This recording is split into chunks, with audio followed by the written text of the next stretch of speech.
life.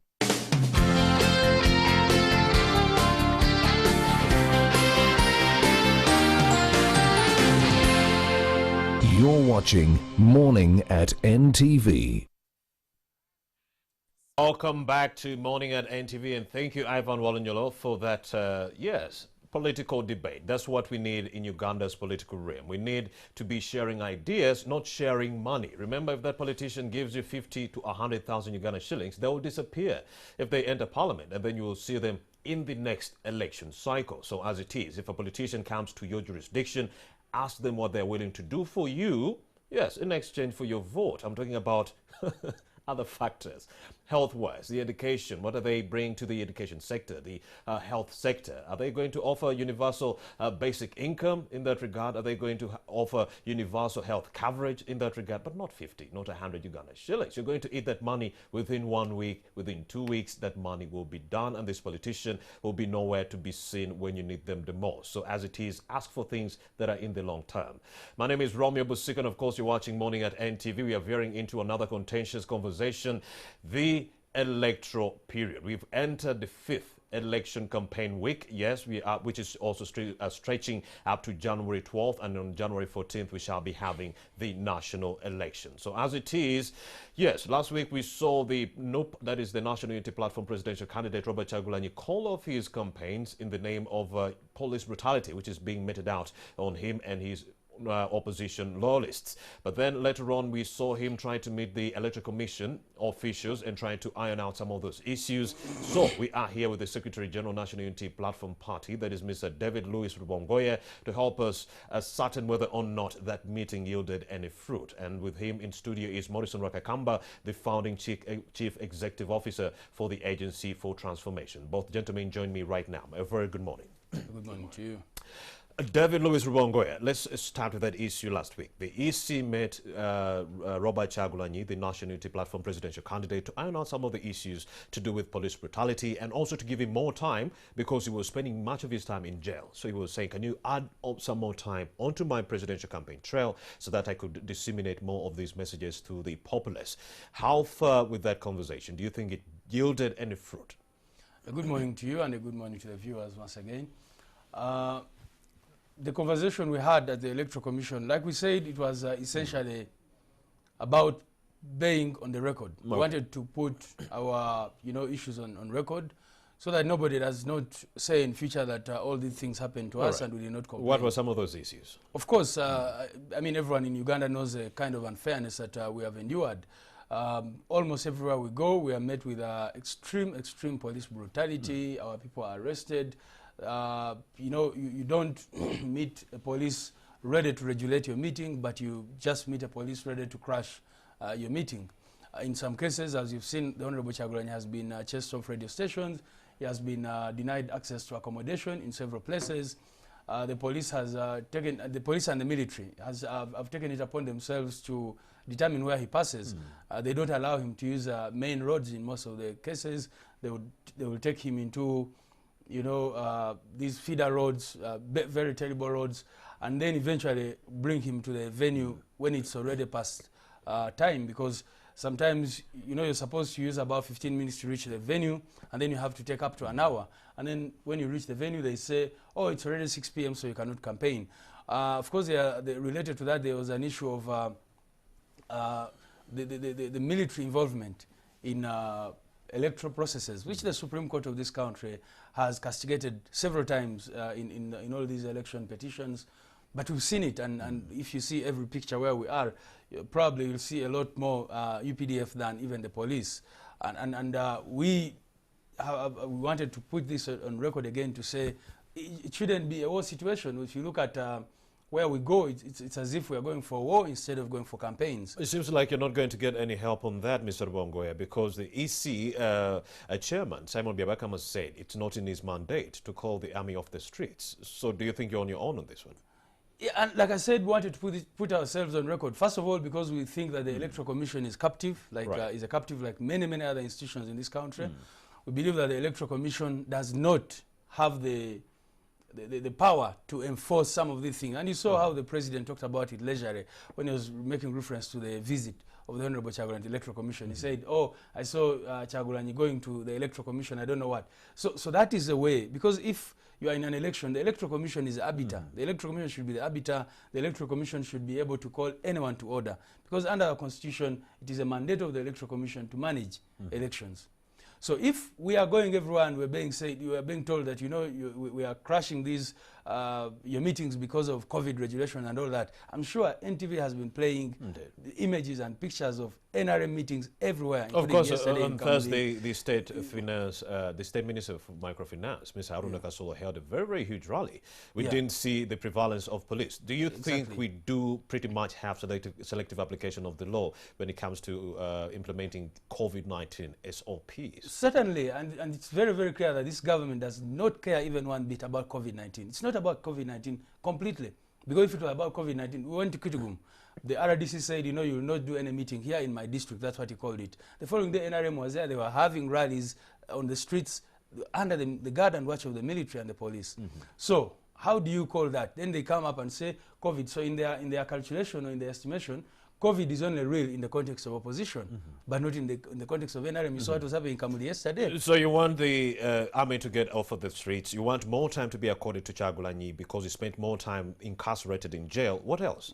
Of course, we want these double standards to stop. That's very, very important. And it's very important that all Ugandans understand that we want double standards to go away.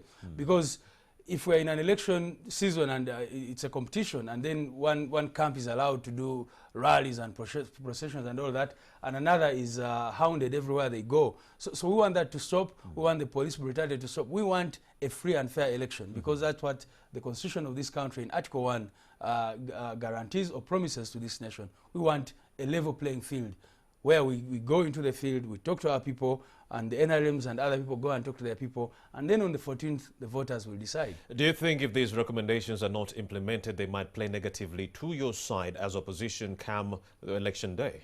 Certainly, the Supreme Court of Uganda, and indeed other courts everywhere have indicated that an election is not an event. It's a process. So if we were not allowed to consult, we've not been allowed, we are being hounded everywhere we go to campaign, it dents the entire election exercise, and that's what we've been telling the Electoral Commission. David Louis Rubongoya is the Secretary General for the National Unity Platform Party. He's not alone in studio. We also have the Chief Executive Officer for the Agency for Transformation, Mr. Morrison Rakakamba. I let Mr. David Louis Rubongoya speak first so that you can get an immediate reaction to the submission. Is the Electoral Commission being held captive? Well, I think, first of all, it is important to recognize that we cannot get a fair result if the process is still ongoing. If the process is unfair. And whoever wins the elections, it is important to note that if the process is not fair, it actually generates more anxiety and can come a precursor really for instability and even very, very serious ramifications post January 14th. So I think it is very important that all the actors, whether it is the police, acting in line with the laws that govern the conduct of police, or if the army is coming in to support the police, perhaps after realization that there is some incapacity in that institution, or there is a security breach, or they are acting on intelligence, but they must do it really in a responsible way. Because the scenes that we saw over the past few weeks, those are not scenes you want to see in an election. So to that extent, I think the institutions of the state, especially those managing law and order and security, must act in a way that is fair, that is predictable, to really allow the ferment of ideas to penetrate. Because an election is fundamentally not a war. An election is about ideas, is about messaging, about a future that political parties really want to create. But I think the scenes of the past, I think in a way, haven't played in favor of NRM, in my view. I think they have played in favor of those opposed to NRM. Yet NRM is supposed to be a part of ideas, a part of ideology that has very clear principles of democracy, patriotism, Pan-Africanism, and socio-economic transformation. And that's the messaging that should be going to the communities and unpacking under those principles what exactly is NRM going to be doing, accelerating or doing differently to be able to earn the mandate. The same thing would be what is NUP, what is FDC, what is DP, you know, going to articulate or going to implement in the coming years. So I think the violence and the tensions, and I think from really all, from all sides, also political actors, I don't think they have acted responsibly, because I don't agree with my brother Wongoya's point on the issue of COVID. COVID remains a clear and present danger, and all political leaders, no matter which political party, you should come out clearly, act responsibly, be very clear that COVID is still here and it kills, be clear about, you know, not gathering people, not holding super spreader events. We have seen, you know, Honorable Kyagulanyi holding super spreader events. We have seen President Museveni act quite carefully, responsibly, but we have seen some of the NRM surrogates, like the MPs you have just mentioned. I have seen some other people, you know, gathering people, distributing T-shirts. So that's why I've always said it is wrong for you to, you know, arrest Honorable Kyagulanyi and leave these NRM surrogates, you know, to continue to hold processions and super spreader events. You create, you know, that unfairness. And Ugandans are not fools. They see through that, and they will punish you for that on the ballot. So I think President Museveni must come out strongly, warn his surrogates to really follow COVID guidelines, because COVID is still here. Secondly, I was looking at the manifesto of NUP, and health is one of the core issues. But Ugandans want to see you acting responsibly, especially during a pandemic, especially during a crisis. Because if you say you care about the health of Ugandans, certainly you shouldn't be involved in holding super spreader events that have also been on TV. And by the way, even if the NRM is, you know, flouting COVID regulations and holding procession, the reason you are running really for office is that you want to create a separator, in my view, that for you, Honorable Kyagulanyi or Amuriat, you are responsible. You are not going to put Ugandans at risk. And that if you are given the month of leadership come January 14th, you are going to provide the leadership. In a crisis, you tell the truth that COVID is clear and the present danger, and you act very seriously and responsibly by telling your people, you support me, but I'm going to reach you on radio. 19 million people on social media, I'm going to reach you on social media. And follow the message, come and vote. There are radios in this country. Unfortunately, I've heard that some people are still being kicked out of the radio. That's unfortunate. It shouldn't happen. And if it happened, it should be condemned.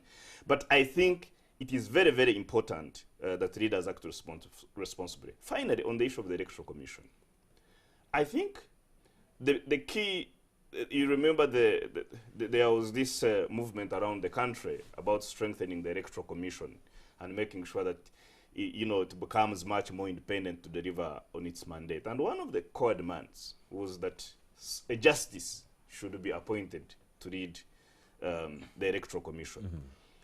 The other aspect was... But that justice would have to be chosen by the Judicial Service Commission, which is not happening. No, but the point for it's not President Museveni who appoints commissioners. He nominates, and then the parliament. Of course. So it's a shared responsibility. Some of us have actually argued that we transform our Electoral Commission, you know, into a way that the U.S. Supreme Court, you know, people are appointed there, where, you know, people are appointed there for life. Such that, because one of the key issues and challenges that was identified was that issue around security of tenure.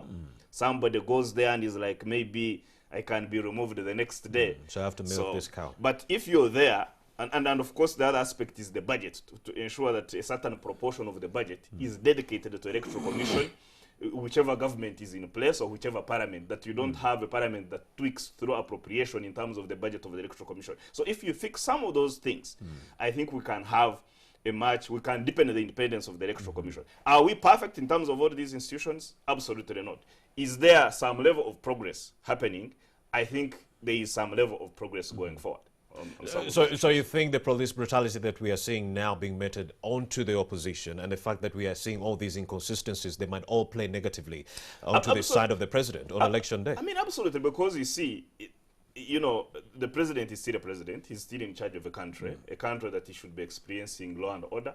But I also said that leaders across the political divide also take responsibility for aggression, for perhaps acting inappropriately, because violence is not only, you know, in NRM or some other places. So this is why I've also put squarely this issue on Ugandans, that first of all, we must have the sacred heart and not the heart of danger. Because during elections, okay, emotions pump up, okay, and then people tend to be a bit violent and tend to be, people should hug each other. Because first of all, we are Ugandans before we support presidential candidates, before we support political parties. You remember, within the opposition, People Power, before it metamorphosed into NUP, its supporters attacked Chiza Besigye at Bulange.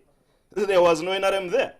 You remember when Honorable Nabila went to FDC, she wanted to pick forms to become to become a mayor of Kampala. You know, she was stoned. She had to run to the cover of the umbrella at Tunup, and they embraced her. Now she's a candidate for mayor. So that violence is not necessarily, you know, an NRM issue. I think it's a bit of a Ugandan issue, and I think as leaders, we should provide a messaging for the escalating of those tensions. And I think leaders are not doing enough. Let me also bring in Mr. David Louis Rwangoya, the Secretary General for the National Unity Platform Party. Well, he mentions that this violence we are seeing could be a blessing in disguise. It could play negatively to President Museveni on election day, January 14th. But then, even though it is a blessing in disguise, we've noticed that in the midst of the violence, when the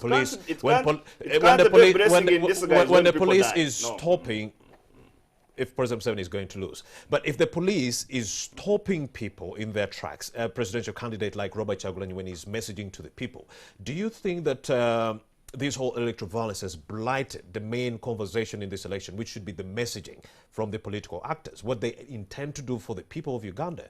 Because every time Robert Kyagulanyi is speaking to the people, we are seeing police, we are seeing tear gas. Do you think that we might go to an election where you have a voter who is ignorant about what their presidential candidate is bringing to the floor? You know, first of all, I want to really say that violence cannot be a blessing. I mean, it cannot be, because as we speak, I mean, the figures keep changing, but according to what we've gathered, over 100 people died recently in this chaos that happened. And these people will never have another chance at life. And then you would have a voter who is angry, who might decide to vote for Robert Kyagulanyi, a blessing in that way. Yeah, I mean, I really want to say that this violence does not help us at all. It does not help our country. It does not help anybody. And you've seen that everywhere we've gone and police has not come in to, you know, interfere and all that. We've had very, very successful events. Just look at yesterday. The event in Luka went on very well, successfully. The event in Kamuli went on very successfully. It was until the police and the military came in Jinja that you saw people beginning to get injuries and all that. And I hope the security forces can understand that. Of course, the conversation has now been about violence, police brutality. No one is talking about the message. You know, we just, in depth, no one has an opportunity to go in depth into the message, the manifesto, the messaging. Of course, ours has been very simple. We are fighting for freedom, but what does that freedom mean to Ugandans? We would want to spend a lot more time speaking to our people about this, and that's why we would want to reach every corner of this country. But before I want to quickly respond to what Mr. Rwakakamba said about, you know, the COVID-19 especially. I will remind the nation and all those who are watching us that when elections were first announced, we wrote a paper and we made it very clear that elections should not happen in the midst of a pandemic. We were very clear, and our constitution provides for a gap for that. We said, let's not have an election, because we know what an election is. It is a motive.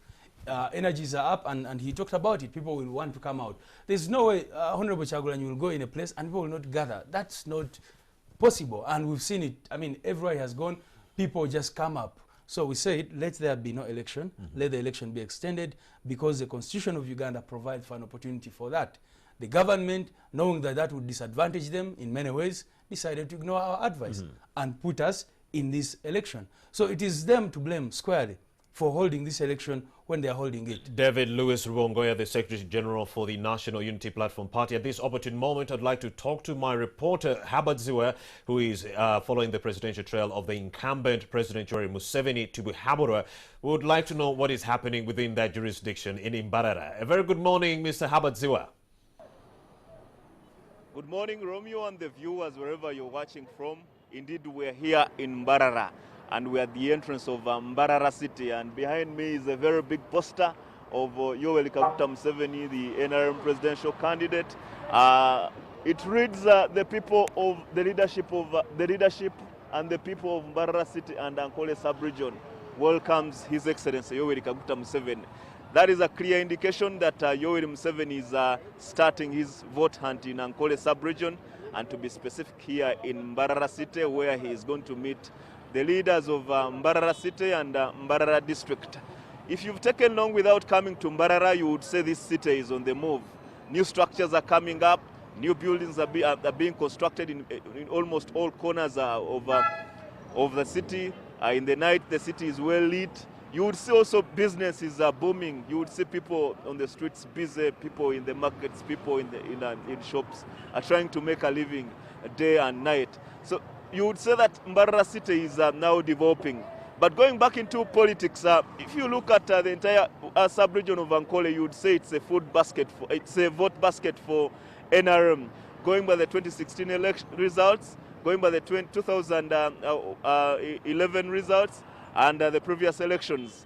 Apart from Winnie Byanyima and John Kazora, who were FDC, who came and won some positions here in Ankole, and also maybe in Bushenyi municipality, you would say most of other places have been dominated by the NRM. So we wait to see what 2021 elections will bring on table. But Yoweri Museveni is still here, and he's going to campaign here today in Mbarara City before proceeding to Bushenyi tomorrow. And on Wednesday, he will be in Ntungamo, still trying to convince the electorate this side to vote for his candidature. So back to you in the studios, Romeo. To go, Herbert Ziwa, we're also getting information that some NRM people are holding processions. Now, you've been following the presidential trail. Would like to know from you and what you've been seeing on the ground. Are the NRM surrogates holding processions while moving or campaigning for the president? Where the president normally holds his meetings, the SOPs are strictly adhered to. You're supposed to sanitize, you're supposed to present a copy of your COVID-19 results indicating that you tested negative. You're supposed to sanitize, your temperature has to be measured. That is where the president is. And I've asked this question several times to the leaders of the Secretariat of NRM, and they have told me that is the official program they recognize. But aside from that, there are musicians led by music promoter Balaam who move around with trucks, with musicians, and they normally converge people on the streets. We saw that in Jinja, in Kamuli on Saturday. It was there. So that is an indication that aside from the official program of the president, there are also other things that take place. As you can see, it's now the presidential convoy just passing by. I think from the State Lodge heading towards Rwachitura, towards Kampala Road. Probably it's heading to Rwachitura to pick the president. So on the issue of processions and disobeying the SOPs set by the Ministry of Health, I would say it's two-way. Where the president is, strict adherence to these SOPs. Outside, musicians, music promoters also do their thing in total disregard of the COVID-19 SOPs. So that is the situation, Romeo. Well, thank you very much, Herbert Ziwa, for that precise analysis from Mbarara, where the president shall be holding his campaigns today. He mentions that the president at his venues is adhering to the standard operating procedures, but then we are seeing surrogates who are being led by music promoter Balaam holding processions within the cities where all the jurisdictions where the president is going. So you saw the motorcade just passing by. So that means the president is within the area, which was once an NRM stronghold. But then what I'm hearing right now is that the National Unity Platform Party is sweeping and is becoming popular within Mbarara. David Louis Rubongoya, is this true that you're sweeping away Mbarara from the president, just like Luero, Luka, and what we've been seeing in these other areas? Certainly, of course, we are sweeping the whole nation. The nation, I mean, we're in Karamoja, which people used to say it's unreachable for the opposition, and you don't want to know the kind of support that we have there. So Mbarara has completely changed. It has completely shifted the whole of Western region. You saw what was happening in Bunyoro, in Toro. And I think that is why the regime is very, very scared of us reaching out to the people. That's why they will block us at every corner. That's why, you know, in Western Uganda, for example, they would, you know, want to throw us very far where they know people will not reach. They took us to Kacheka Stadium because initially our event was supposed to be in the middle of town somewhere. And then they said, no, you cannot hold it here. They took us to Kacheka, which is, you know, a bit extended from the city center. And you should have seen the people who came to listen to the message of change. But Rubongoya doesn't seem to agree that the National Unity Platform is that strong force that could overcome Museveni. Why, Mr. Morrison? Well, first of all, let me first clear two things. Yes. One is that violence in any form that leads to loss of lives, that leads to injuries, or that leads to, you know, capitulation of anyone cannot be a blessing in disguise. So really on that, it's bad for the country. It's bad for business. It's bad for tourism. It is bad for our image. And bad for the legacy of the NRM. So on that, I really do agree with Lewis Rubongoya. But then secondly, is that it's possible to continue and do some activities in a responsible way, even during a pandemic. So therefore, we can do an election in a pandemic. And we're not the first country. Indeed.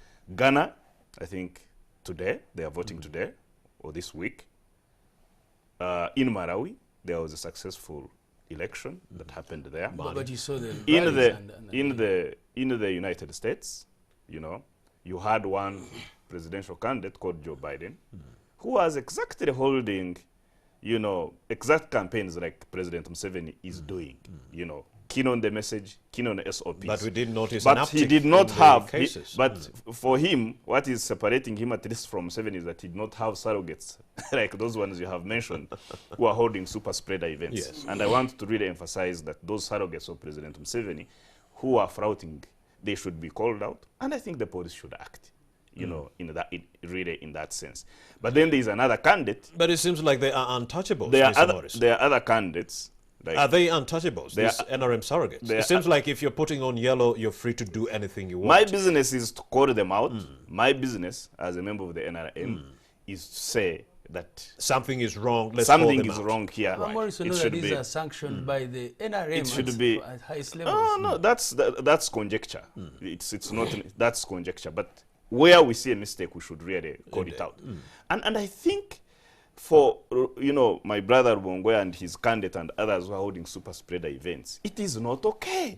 And you should call it out. Say that, you know, wherever Bobi Wine moves, Honorable Kyagulanyi moves, that people show up, that they are being enthusiastic. Really, not at all.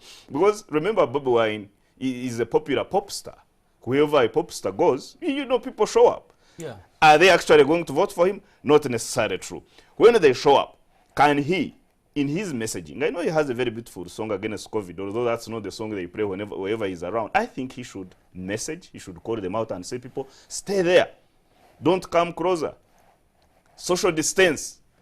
Put on masks. That's leadership. But when they are being encouraged by first sending music and all these, you know, all these things moving around to mobilize, because we've had, you know, we've read that, you know, people are mobilized to really show up. Okay? They don't necessarily, you know, you know, show up. There is also that information which we have been, whether it is true or not, but at least we have seen snippets of that kind of information. So leadership requires that one comes out and says, we are in the middle of a pandemic. We have to do this thing differently. If people overwhelm, then that, you know, that is also something that can be dealt with really in another form. But I want to suggest that, you know, that leaders across the board, even across the people who are standing, we have steady hands, in my view. People like General Muntu, people like Norbert Mao, very steady hands, who I think, you know, can pass the commander-in-chief test, if you will. But all of them, I think, need to come out strongly and say, this is a different election. We have to do it differently. We have to stick to the message. We have to be responsible. We cannot encourage our people to really come around, mix up during a pandemic, because unhealthy populations, you know, if the population is unhealthy, if people are dying because of disease, that's not a country we want to inherit. Indeed. David Lewis Rwongoya, he talked about a population, and we do know right here in Uganda, our country has the most youthful population. 77.5% of the people in this country are young people under the age of 25. 55% are under the age of 18. How best do you plan as the National Unity Platform to galvanize on the support of the young people, the virgin votes? How do you plan to bring them onto your fold and ensure that you trounce President Museveni? Because that's all you need. Yeah, the youth vote. And not just Mainly. the youth vote. Not just the youth vote. We want every vote. And we're trying to reach out to every Ugandan. But before, we haven't seen young people participate in the electoral processes of this country. So how best do you plan to woo them to vote on January 14th? Now, but I want to first respond to my brother. One of the things I want to... How do you explain to people not to gather when they are gathering in all other contexts? I mean, and that's also something that I don't understand. Let's really be honest in this conversation. If markets are operating and people are jammed there, you go to every place in this country. We were in Mbarara at that time, and nightclubs are actually operating as if there's even more, even later. That's nothing going on. You go to markets, you go to churches, or in Soroti, churches are full to capacity. And then you say that these people who are gathering in other contexts, gathering in markets, gathering everywhere, when it comes to political events, they don't gather. How do you explain that?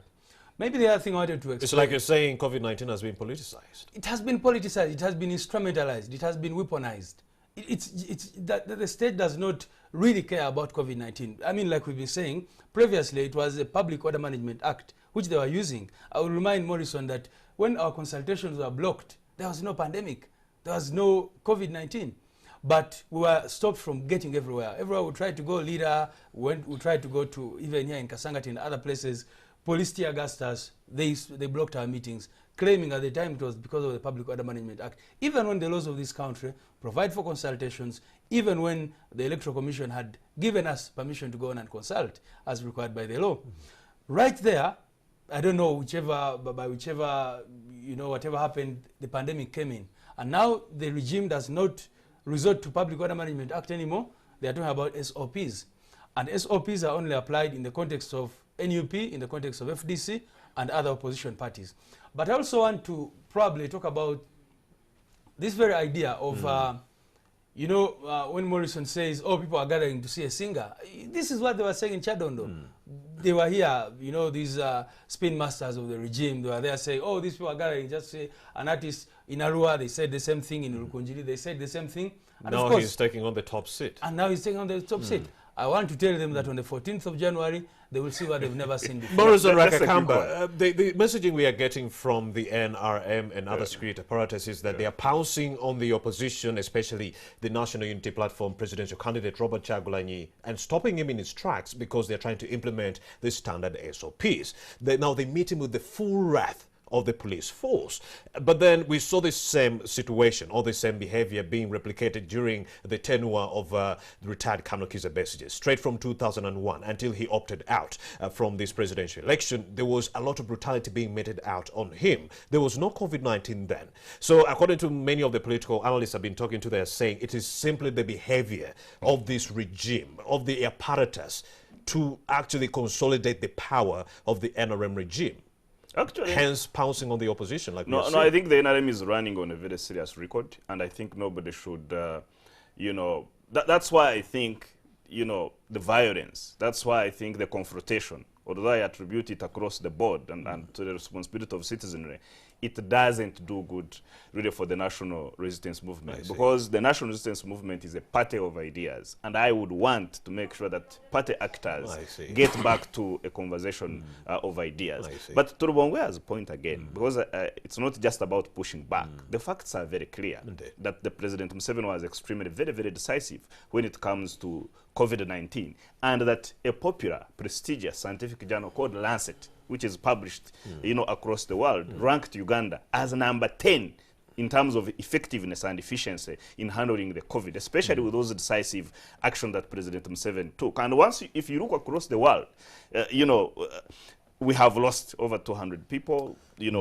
That is very sad, and may their soul rest inside the gates of heaven and the peace. Indeed. But I think overall, comparatively, there are still challenges. We should have put in order now to Pfizer or Moderna, other places for, we need an update on how we are going to get the vaccine. We haven't seen that. So there are some challenges there. But I think overall, the government of President Museveni has handled COVID very well. So to say that people are moving on in markets, people are in, what David is saying, that's really unfortunate. But let's first show you the multitude of people. Let's first show you the multitude of people who are on the streets and who are still moving on with their lives. And like I'm saying, nothing is happening. And then we shall return. I have my reporter, that is Stephen Mbide. He's on the streets, that is around Clock Tower. He's going to give you an update on how best you can navigate around the streets as far as the traffic update is concerned. A very good morning, my brother, Stephen Mbide. Are the people wearing masks as they make their way to the city? Romeo Busiku, standing here for the last 30 minutes, I've seen that more than the number that is putting on masks is less than those who are not putting on. And this is, you would say, very deadly as per the fight against COVID-19. But here, standing at the Clock Tower, just along the road coming from the Katwe side, just next to Entebbe Road, you see many people on foot, others riding, and others are, of course, driving to the city center. I'm going to be speaking to some of them to let me know what they think should be done to fight COVID-19 as campaigns go ahead, because we've seen hundreds and hundreds of people attending various political rallies and campaigns for those in opposition and those in government, and those in NRM, having many hundreds of people attending their rallies, but without social distance, without masks. But what should be done to fight COVID-19 as well as having these rallies? Of course, we know that it began as a scientific campaign, but right now we see that these campaigns are having many people. Let me speak to some of these people who are here to let me know what they think should be done. Kanandike n'omukulu ono atunda mask, ambulire abantu bagula mask oba nedda? Ogamba otya sebo? Sibeta se. Amanya go gwani? Jeffrey Kasagga. Ngati Kasagga, mbulira otunda mask zino. Abantu bagula mask oba nedda? Bazigula. Ne lwaki n'abangi tebazambadde? Bazina mu nsawo. Bekwasa bantu ba mu kizimbe nga njambala. Kakati kulowooza abantu bano nga tulwanyisa obulwadde bwa COVID-19 n'okuba nti enkuŋŋaana zingi zigenda mu maaso, kyesi kirina okuba nga kikolebwa okulaba nga kampeyini zibaawo ate era n'obulwadde bulwanyisibwa. Baba balina okunaaba mu ngalo ne sabbuuni. Ekirala balina okwekubiriza okwambala masiki. N'oba nga olina ekifuba ng'okola ki? Ng'osooka ogenda mu ddwaliro bakukebera. Mukulu, gwe tolina masiki kiki, obuzibu kiki? Masiki ziba mu nsawo, naye lwakubanga abasinga tebaagala zikozesa eno, kubanga omu ayinza obeera eri, omulanga ali eri, tebazisaako abasinga, naye nga kyandibadde kirungi okuzisaako.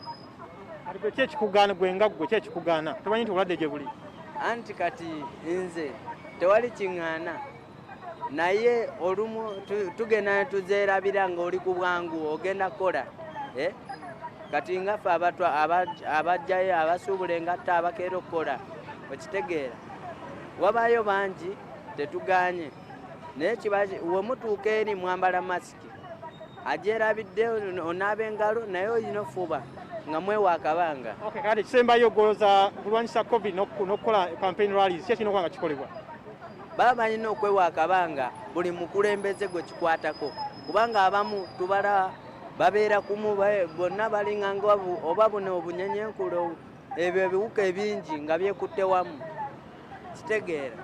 Baba balina okwewa akabanga akamala, bakube enkuŋŋaana zaabwe, kampeyini zigende mu maaso, naye beweeke bamanye mbu ekirwadde gye kiri.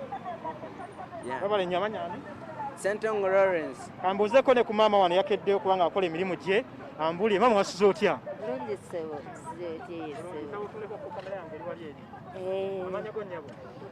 amanya gange Kiden Esther. Kiden Esther. What do you think should be done to fight COVID-19, but of course still have the rallies, political rallies? Kale mu COVID-19 twafuna bizibu naye bw'baamala kuleta masiki ne disitenti n'okunaba ngalo ne sabbuuni ne tuba nga twewala bulwadde kutukwatako era ne tuba nga ne budde buno era nsuubira bulwadde bukyaliyo naye tulina kulaba nti twewayo disitenti tulina kunaba ngalo sabbuuni bwe biti. Kati gwe tuwerayikira singa omuntu ajja nga talina masiki ku by'otunda ng'omuntu ayambadde masiki tekikweralikiza nti ayinza okusiigwa obulwadde. Era biba binneerakiririza kubanga etangaza omukulembeze waffe yatangaza tulina kubeera nga tuyambadde masiki kyobalaba nange era esizireka esula mu nsawo alina kubanga mugamba nti ssebo ate gwe toyambadde masiki ate oli kusembera kumpi nange kubanga nze neewala kubeera kikufuna obulwadde wa COVID-19. Ekisembayo kati tulaba abantu bangi nnyo babeera mu nkuŋŋaana z'ebyobufuzi ate nga aliwo obulwadde. Kiki olowooza kirina okuba nga kikolebwa okulaba nga balwanyisa obulwadde ate nga n'enkuŋŋaana zigenda mu maaso? Olukuŋŋaano bali badde kale bibeera nga bababulira baleme kubeera nga tebayambadde masiki, baleme kubeera nga bali kumpi nnyo ate ekintu kikulu nnyo kyendaba nga kibi nnyo ewaliwo akavuyo awo mu bavubuka be baleeta bizibu kuleeta nti ki abamu tebalina emasiki ate nga bawagala nnyo okukola kavuyo kiwulira. These are some of the views of the people down here in the city center just next to the clock tower. I know that yes, some of these people are saying that let the rallies go ahead, let people have social distance, let them have masks. And of course some of them are saying that they are also scared about this COVID-19 pandemic that is ravaging Uganda and so many other countries. Stephen in the middle of Fefe Swechbuga, been down here in the city with my camera person Shafiq Arafat there, giving you all this what's happening in the city. Back to you in the studios. My brother Stephen Mbide and Shafiq Arafat, thank you very much for that update on the traffic update. Now you know how best to navigate the rowdy roads, but you also are cognizant of the fact that few people are wearing masks. So don't leave yours at home, yes, because if your neighbor is not wearing it, you're going to be exacerbating the contraction and the spread of this SARS-CoV-2 virus. Let's all emulate the old lady in that clip. She was wearing her face mask. Yes, let's all be like that old lady. But then, David Louis Lubongoya, what I've noticed is that we only get cognizant of the standard operating procedures when it comes to campaign events. But like you saw on the streets, people are really moving on with their lives like there's no COVID-19. And that's exactly what I was saying, and that's why I was challenging my brother here to say that let's have an honest conversation. The NRM is the government in power now. If it was about the SOPs, these would be implemented across the board. They passed a budget in Parliament to supply masks to every Ugandan. Like many of their failed promises, that has not happened. There are places where these masks, the few masks that were produced by government, are being given out as bribery for voters. You see someone, an NRM person, going and distributing these to voters to support them. But there is no commitment to provide these masks to ordinary Ugandans, like you see. So, David Lewis Rubongoya, you talk about so many failed promises from the NRM, but what are you promising as the National Unity Platform Party if you take over power? Yeah, can I just quickly also talk about the question of these events? You see, under the laws of Uganda, and he who acts through an agent acts for himself. Indeed. So when Baram and his people are busy doing what Morrison likes to call super spreader events, you know, and we know how this system operates. They have these yellow T-shirts which are clearly supplied by the party he supports, so by the party he is talking about right now, the NRM. And so, on one hand, you say people say, "Oh, President Museveni is not, you know, violating the SOPs himself," but then his agents. I mean, under the laws, an agent acts. A person who acts through an agent acts for himself. They don't have appointment letters of the agents. So no, I mean, some of these people, they are enthusiasts. No. There is what. So I think the issue is that the law should apply. If they are holding super spreader events, police should act. But say they are agents of Museveni, they are just enthusiasts who are moving around. They are supporters. It is constructive. It is constructive. You see, you can appoint someone with a letter, but now here all facts speak for themselves. And I'll give an example. The NRM is a government in power. The president of this country is a commander-in-chief. He is the one who instructs these people to go to come harassing us and doing all sorts of things. In fact, the other day he was at a rally talking about how they were ready to crash if anybody accompanied Honorable Chagulanyi to the Electoral Commission, meaning that he has the power to actually say, you Balam or you whoever, be arrested. So you cannot say that these are just enthusiasts who actually are carrying on events wherever he goes. I'm going to keep the army on the streets to quell the protests. So Yes. he should be having the power to say, Balam and your people get off the streets. It's very, very clear. I mean, any logic would see that these people are acting with his permission, with his sanction, with his knowledge. So in light of the campaigns, help us unpack the NUP manifesto moving forward. All right. The NUP manifesto is premised on 5 critical issues. First of all, I want to say that for us, what we are promising this country is a new Uganda. And that's what we've been saying, that we are going to have a new Uganda. Because we believe that the current Uganda does not work for all citizens. It does not work for all of us. There's no fairness. There's no equal opportunity, etc., etc. And we are promising Ugandans a new Uganda. And we acknowledge some of the progress that has been made over the years. I saw Morrison tweeting yesterday about some of those things that we've acknowledged in our manifesto. Because our approach is not to say, oh, these guys have completely done nothing. But we're saying we deserve better. This country deserves better. So we are talking about 5 critical issues. The first one is a people-centered government. We are saying that the government should be people-centered. All these problems we're talking about right now of having a police which works for a certain political party, an army which is certainly partisan, all those are because the government we have is not people-centered. It is just serving the interests of an individual and a small clique of people. And we are saying that NUP wants to introduce a system where all citizens can be brought in. All citizens can be brought on the table to first of all participate in governance. A merit-based system. Yes, we want to have the citizens participate fully in their own governance. Not where they go to voting and then the election is tampered with and that kind of thing. No, we want to have a system where elections are credible, free and fair, where all citizens have a chance to participate. We want to have a parliament which is responsive to the citizens. We want not a rubber stamp parliament which is not able to call a president to order or anything like that. If he wants to pass NLO, he just calls them to State House and they pass NLO. Because we want parliamentarians to be true representatives of the people of Uganda. So we have many, many things under people-centered governance. But because of time, I'll just quickly go to the next point. And the next point we're talking about is equal access to quality public services, especially healthcare and education. We want to improve the healthcare of this country. We want to improve the education of this country. We want to make sure that, for example, at present, over 60% of the pupils who join primary school under UPE do not finish, do not reach P7. And over 60% of the people who join secondary school do not finish senior 4. And we're saying, although UPE, for example, started as a good concept, if you have over 60% of the people not able to come out of P7, then there's a very big problem which needs to be addressed. And we have identified some of the problems. Hunger and starvation is one of the key problems across the board. People, children having to walk long distances. You saw people in Kabale. Some of them have to actually use boats every morning to go to school and then back, and all the problems that are affected by that. I was at Sigulu Islands, and the condition is just pathetic, to say the least.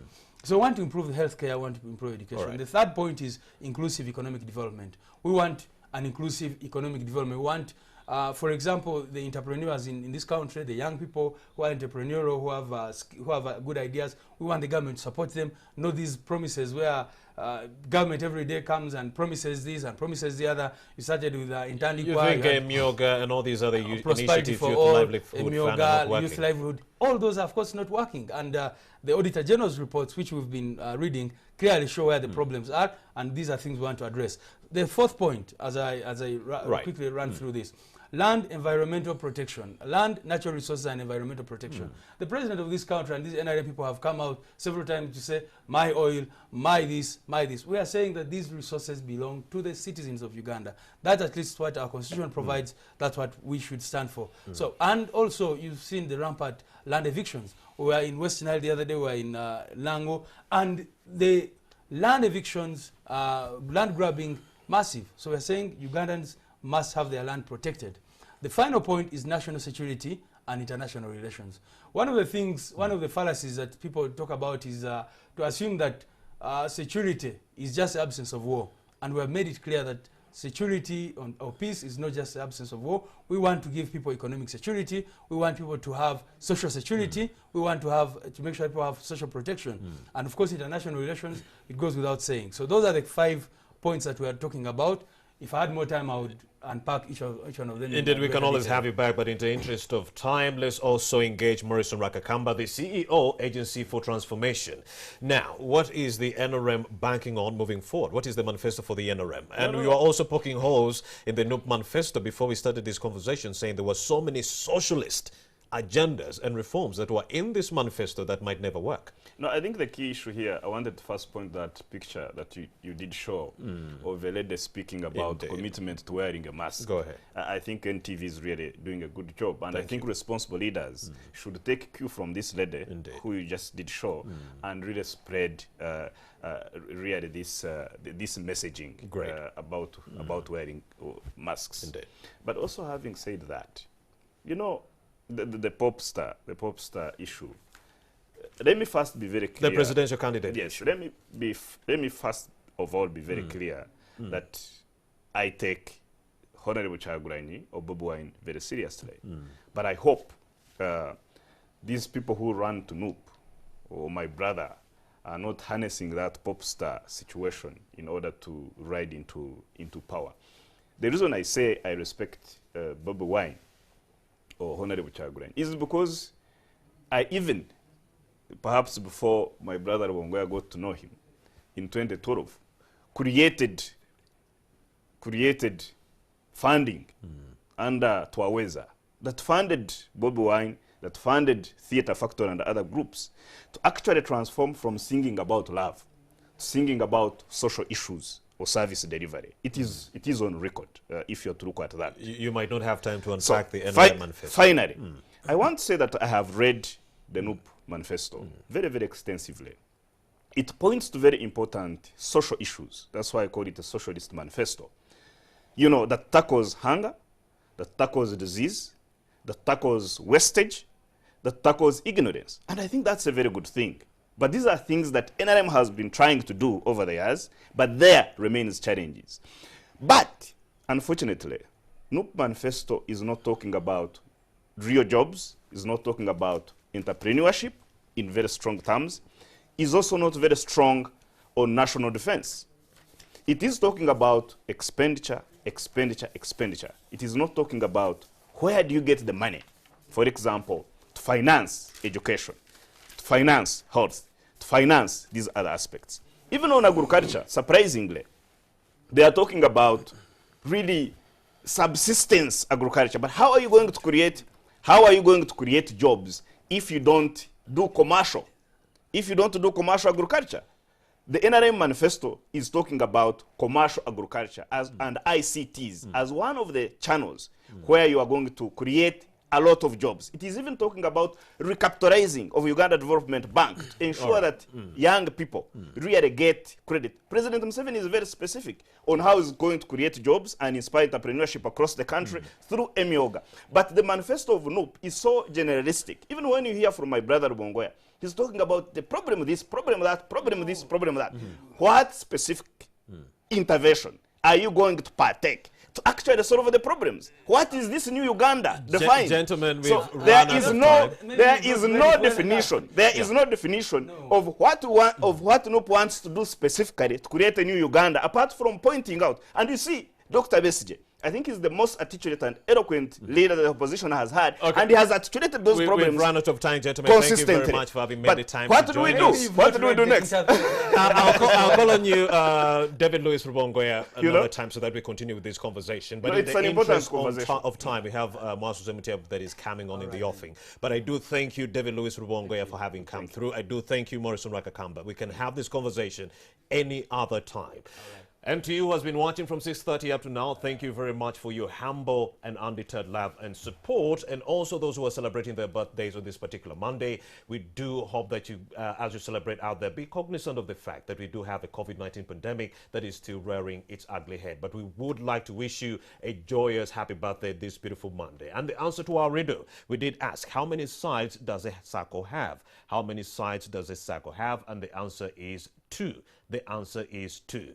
My name is Romy Busiku. Let's interface tomorrow, same time, 6:30 a.m. Have yourselves a blessed day.